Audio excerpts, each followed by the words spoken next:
ونستعينه ونستغفره ونستهديه ونعوذ بالله من شرور أنفسنا ومن سيئات أعمالنا. من يهده الله فلا مضل له ومن يضلل فلا هادي له.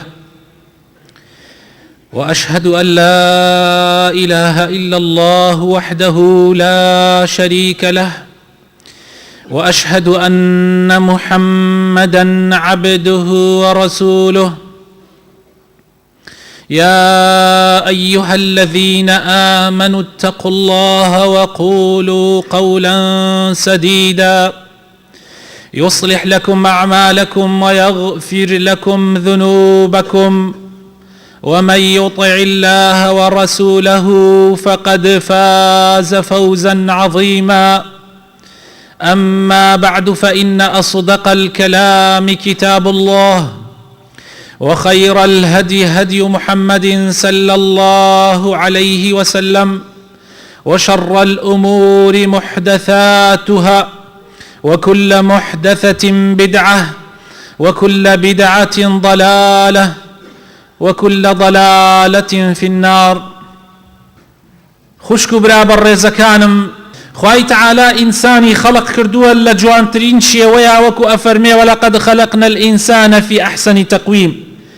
والرزي أم إنسانينا وزياد لمخلوقات كاني ترو كردويتي بسيدي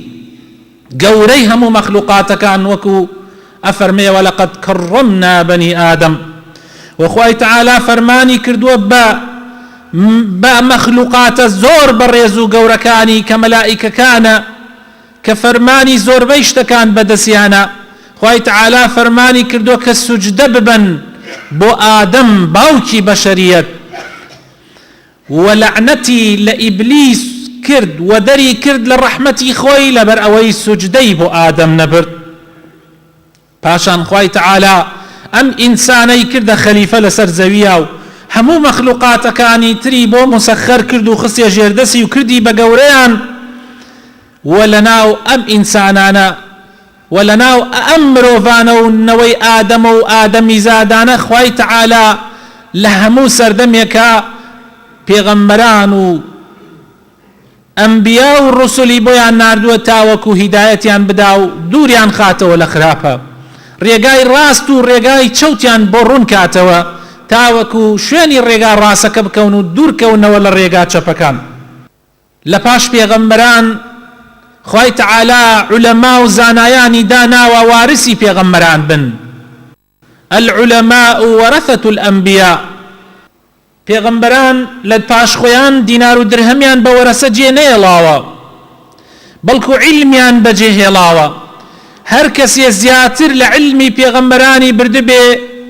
لە بەشەمیراتی پێغەمبەرانی زیاتر بەرکەوتووە. بۆیە علەما و زانایان وارثی پێغەمبەرانن. ئەوان ڕێگای پێغەمبەران بۆ خەڵکی ڕوونەکەنەوە. بەبوونی ئەوان دنیا سوکنایی دێ و لە شوێنی خۆیان ئەمێنێتەوە. چونکە ئەگەر دنیا لە پێغەمبەران و لە پیاوچاکان و لە علەما خالی ببێ، یعنی دنیا ئیتر قیامەتە و هەڵەگەڕێتەوە دنیا تەواو هەمووی تیا ئەچێ. کەوابوو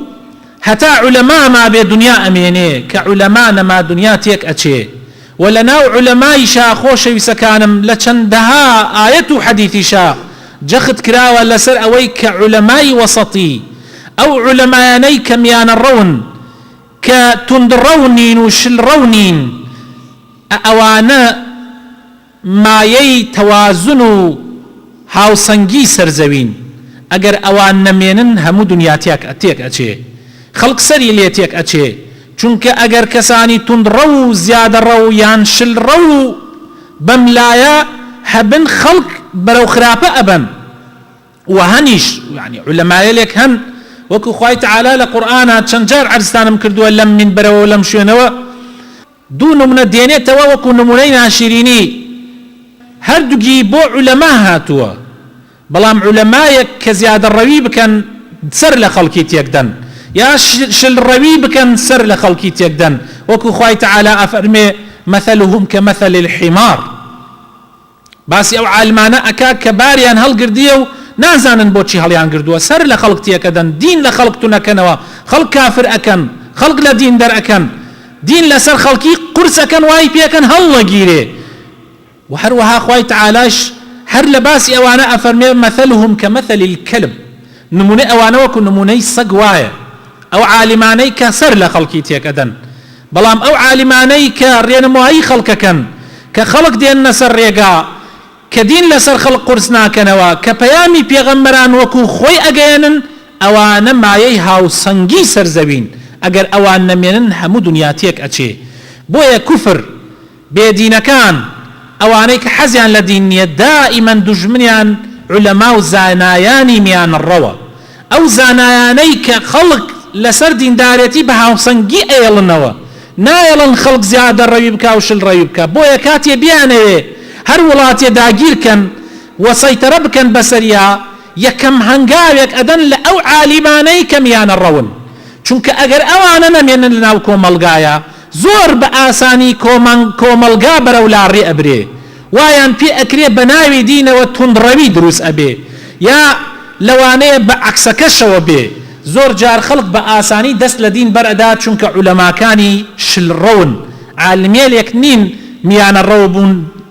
خۆی زۆربەی جار لە توندڕەوی شلڕەوی دروست ئەبێ ئەگەر دین زۆر توندکەینەوە خەڵکانێکی کەم ئەمێننەوە لەسەری تحمل ناکرێ چونکە لەسەر سنەتی ئیلاهی لا ئەچێ لەسەر فیترەتی بەشەری نامێنێ بۆیە کۆمەڵی خەڵک کەم ئەمێنێ باقیەکەی عەکسە بێتەوە ڕۆن دەست لە دین بەرەدەن لەبەر ئەوە دوژمنان هەنگاوی یەکەمیان بۆ داگیرکردنی هەر وڵاتێ لێدانی عولەما میانەڕەوەکانە کە عولەمای میانەڕەو نەما دنیا تێک ئەچێ پاشان خوای تەعالا لە ناو مرۆڤایەتیە خۆشەویستەکانم ئەمری کردووە بە پێغەمبەران و بە شوێنکەوتەی پێغەمبەران و بە واریسی پێغەمبەران کە عولەمایە کە بۆ خەڵک ڕوونکەنەوە کە خەڵکی خوێنیان لەسەر یەکتری حرامە شەرەف و ناموسیان لەسەر یەکتری حرامە پارە و پولیان لەسەر یەکتری حرامە ئیلا بە ڕەزامەندی خۆی نەبێ ئیلا بەو حەقە نەبێ کە خوا دایناوە هیچ کەسێ بۆی نییە تەعدا لە ناموسی هیچ کەسێ بکا بەڵام بۆی هەیە کابرا کچەکەی خۆی با بە یەکێکی تر و بیکا بە هاوسەری هیچ کەسێ بۆی نییە پارەی کەسێکی تر ببا بەڵام لە معاملە و لە کاسبی و بە ڕەزامەندی خۆیە ئەتوانێ ئەم پارەی خۆی با بە ئەو پارەی خۆی با بە ئەو هیچ کەسێک خوێنی لەسەر هیچ کەسێ حەڵاڵ نییە بەڵام لە شەرعا هەنیە کەسێ خوێنیان حەڵاڵە ئەوەی کەسێ بە ناحەق بکوژێ شەرع ئەڵێ ئەبێ بکوژرێتەوە بێ حاکمی وڵات بیکوژێتەوە و ئەو ڕێگایانەی تریش کە لە شەریعەتا باس کراوە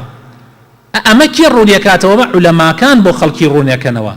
چونکە عولەما خۆشەویستەکانم ڕابەری دینن خوای تەعالا لە قورئانی پیرۆزە باسی عولەمامان بۆ ئەکە ئەفەرمێ شەهید الله أنه لا إله إلا هو خوای گەورە شایەتیەدا کە هیچ خوایەک نییە شایستەی پەرستن بێ ئیلا الله نەبێ ئەوەی کە خەڵک ئەیکا بەخوا هیچیان خوا نین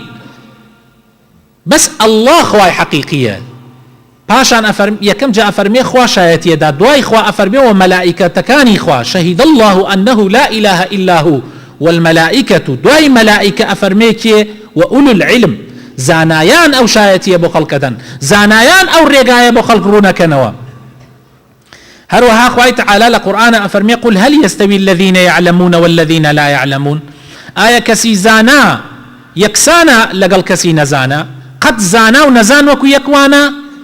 قەت وەکو یەکوانین کەسێک وا ئەزانێ زانا و نەزان وەکو یەکوان کە تێنەگەیشت بێ کەسێک تێنەگەیشت بێ ئەڵێ دەبا دوو مەلایش بکوژرێ خۆ مەلا حەت با مەلایەکیش بکوژرێ نازانێ مەلا چییە نازانێ عالم چییە چونکە نەزانە خوا قەدری عولەما ئەزانێ ئەفەرمێ قەت عالم و نەزان وەکو یەکوانیە جا لە 50 ساڵە لە 100 ساڵە جاری وا هەیە لە یەک وڵاتە عالمێکی گەورە پێگا عالم بە ئاسانی پێناگا لەبەرەوەی ڕێگای عولەما ڕێگایەکی ئاسان نییە خوای تەعالا لە قورئانی پیرۆزە ئەفەرمێ ئینەما یەخشە الله من عیباده العولەما ئەفەرمێ تەنها کەسێک کە بەڕاستەقینەیی لەخوا ئەترسێ زانایە زانای ئاینی ڕاستەقینەی میانەڕەو لە هەموو خەڵک زیاتر لەخوا ئەترسێ چونکە خوا باش ئەناسێ بۆیە لێ ئەترسێ و پێغەمبەری خوا صلی الله عليه وسلم لە حەدیثا باسی علاماتی نیشانەکانی قیامەتمان بۆ ئەکا ئەفەرمێ لە نیشانەکانی قیامەت ئەوەیە کە علم نامێنێ پاشان خۆی ئەفەرمێ پێغەمبەر صلی الله عليه وسلم ئەفەرمێ إن الله لا ينتزع العلم انتزاعا من بين العباد خوای تعالی خۆ ناڕوا علمەکە هەڵگرێ علمەکە هەڵگرێ لە ناو خەڵکی علمەکە هەڵناگرێ خوای تعالی ولكن يقبض العلم بقبض العلماء علم كاتي نامين يقر علماء نمينا با علماء نمينا أو قرآن هرب مين اللي وكيل القرآن تيجا بالعكس ببيتشوانا شو التفسير يكن بو خلقي ببيتشوانا حديث كاني بيغمر صلى الله عليه وسلم بو خلقي با سكريت چونك نزان دسي بو أبا بردي نزان فريداتا قوم بهزار زانا در ناكري نزان زور خطر خوش بسكانم بويا بيغمر أفرمي صلى الله عليه وسلم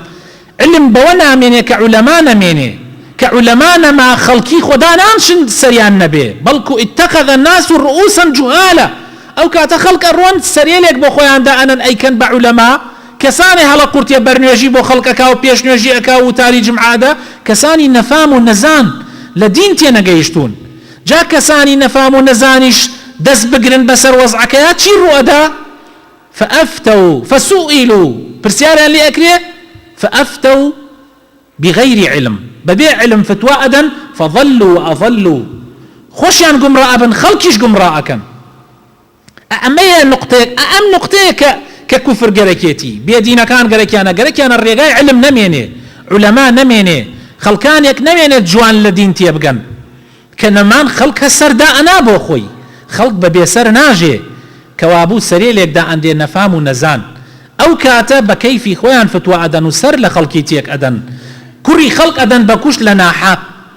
خياني خلق الرجن بنا حق فتواي كشتنو برينو تكفير كردنو تبديع كردن أدن بنا حق بسر خلقا قرأ كري بسر خلقا كوملغاتيك أتشي هيج أولا دين خطرنية بنزانين وخلق دز لدين بدا زور خطرة وكشتكي ترنية كابرا دي أدكوجي وأزاني دين أمري بيا كردوا سرت بالريو سركت فرادة توباني بي أكا وأزاني دين أمري بيا كردوا آخر أويا مشكلة أولا اشتيكي ترى ناكري بس دينا أتواني أو بخاتم بيش خلقو أوا وخلق بكا كابرا لبر الله إخوة أمري بيام كردوا حمو اشتيكا الله إخوة أمري كردوا زور خطر مسألة كان بويا نزان ونفام زور خطر ببن بسري خلقي بچي أبن بنماني علماء نماني علماء كوابو هدفي سركي كافر كان لێدانی علەما و پیاوە گەورەکان هەدەفی سەرەکی کافرەکانە بۆیە ئەبێ مسلمانان زۆر زۆر وریابن زۆر زۆر ئاگایان لە خۆیان بێ طبعا یەکێک لەو هەدەفانەی کە دوژمن ئەیگرێتە بەر بۆ لە ناوبردنی علەما کوشتنە هەموو ڕێگاکانی کوشتن پێغەمبەر صلی الله عليه وسلم 13 جار دەرمان خوارد کراوە پێغەمبەر 13 جار دەرمان خوارد کرابێ محاولەی کوشتنی کرابێ هەوڵی اختیالکردنی درابێ ئەوەی خەڵکی تر چۆن بێ بويا دجمنان هوري كشتني علماء أدن وزور جاريش مسلمانكي ساويلكا أبي بداردسي أو كشتنا أو آياتيش كخرين دموك أخوي تعالى أفرمي باسي يكم كشتن أكال سر زويا ككركي آدم بو كر خرابكي كر شاككي كشت أخوي تعالى أو تشيروك أجريته أو بسرحات بو بني إسرائيل باشان أفرمي من أجل ذلك كتبنا على بني إسرائيل أنه من قتل نفسا بغير نفس فكأنما قتل الناس جميعا هر کسی نفسی بکوجه بنا حق وك أوايا همو دنياي كشتبه نفسيك هر نفسيك حتى باش شلالي شي لدرابي حتى با كسيك بي شيتيش بي هر كسي بكوجه بنا حق وك أوايا همو دنياي كشتبه وهر كسيك زيندو كات وكوتا همو دنياي زيندو كردوتو هر وها أخوي تعالى لسورة نساء لآياتي نوتو سيه أخوي تعالى أفرمي ومن يقتل مؤمنا متعمدا فجزاؤه جهنم خالدا فيها وغضب الله عليه ولعنه وأعد له عذابا عظيما هر کسی ایمانداری بعقص بکوجه بدل انقص بکوجه جزاء او کسد جهنم و بحتا حتایت امینیت و بری غضب و لعنتی خواک اویو خوای تعالی عذابك زور زور گوری بو آماده کردوه یک لو حوت کبائره که پیغمبر صلی الله علیه وسلم باسکه که انسان تیا ابا افرمی کشتنی نفسك بنا حق ولا حديث كترى پیغمبر صلى الله عليه وسلم فرمي اگر اهل آسمان وزوي لو ان اهل السماء والارض اشتركوا في دم مؤمن لأكبهم الله في النار خواهی گەورە هەموویان ئەخاتە ئاگری جەهەنەم. ئەگەر ئەهلی ئاسمان و زەوی یعنی مەلائیکە و جن و ئینسان هەمووی دەستیان ببێ لە کوشتنی زەلامێکە، خواهی تعالى هەر هەموویان ئەخاتە ئاگری جەهەنەمەوە. ولا حديث ترى بيغمر فرمي صلى الله عليه وسلم: لا يزال المؤمن في فسحة من دينه ما لم يصب دما حراما. بردوام إنسان أميدي لي أكريه حتى جناح شي جناح بكي أميدي أو حيا كخوالي خوش ببي إلا خيون النبي كخيونة الرشد زور خطرة. خيون رشدن زور خطرة قمي تاوانا كان. أما خيوني زلاميكي آساي، خوێنی ئینسانێکی ئاسایی تەنانەت ئەگەر ئەو کەسە هەر هیچیشی لەبارە نەبێ، خوێن ڕشتنی ئەوەنە خەتەرە. ئەی چجا خوێنی واریسی پێغەمبەرەکان، چجا خوێنی پێغەمبەران و واریسی پێغەمبەران. خوای تەعالا لە قورئانی پیرۆزە بە بەنی ئیسرائیل ئەفەرمێ بەنی ئیسرائیل خوا غەزەبی لێیان گرت. یەکێک لەو هۆکارانەی کە خوا غەزەبی لێیان گرت پێغەمبەرانیان ئەکوشت. خوای تەعالا فەرمێ: وتقتلون الأنبياء بغير حق. لچەند شوێنی قورئانە خوای تەعالا باسێکە کە ئەوان پێغەمبەرانیان ئەکوشت، بۆیە خوای تەعالا غەزەبی لێیان گرت. خۆ بەنی ئیسرائیل ئەفضەلی بەشەر بوون لەسەر زەویە، وفضلهم على العالمين. خوا فەزلی دان بەسەر هەموو دنیایە. پاشان خوای تەعالا گەڕانی نێوەی بۆ ژێرەوە غەزەبی لێیان گرت بەهۆی ئەوەی چونکە موامەرەیان کرد لە کوشتنی پێغەمبەرەکان. پێغەمبەر خۆی وەفاتی کردووە بەڵام دینەکەی ماوە هەتا قیامەت. کێ ئەیپارێزێ؟ علەما، زانایان. بۆیە کوشتنی زانایەک وەک ئەوە وایە هەموو دنیا بکوژی و زیاتریش. کوشتنی نەفسێ وەک ئەوەیە هەموو دنیا. کوشتنی زانایەک ئەبێ چەند گەورە بێ. خوا پەنامان بدە. داواکارم خوای گەورە بخاتە ناوە جوانەکانی خۆی ڕەحمان پێ بکە، هیدایەتمان بدە،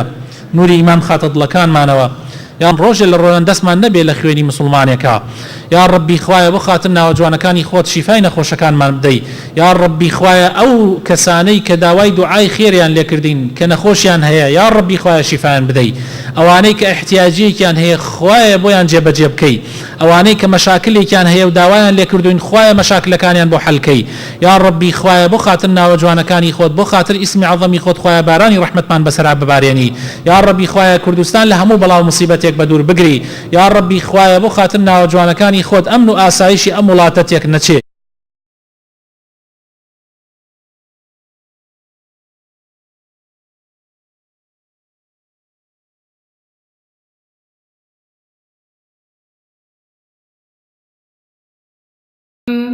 ألم تر كيف ضرب الله مثلا كلمة طيبة كشجرة طيبة أصلها ثابت وفرعها في السماء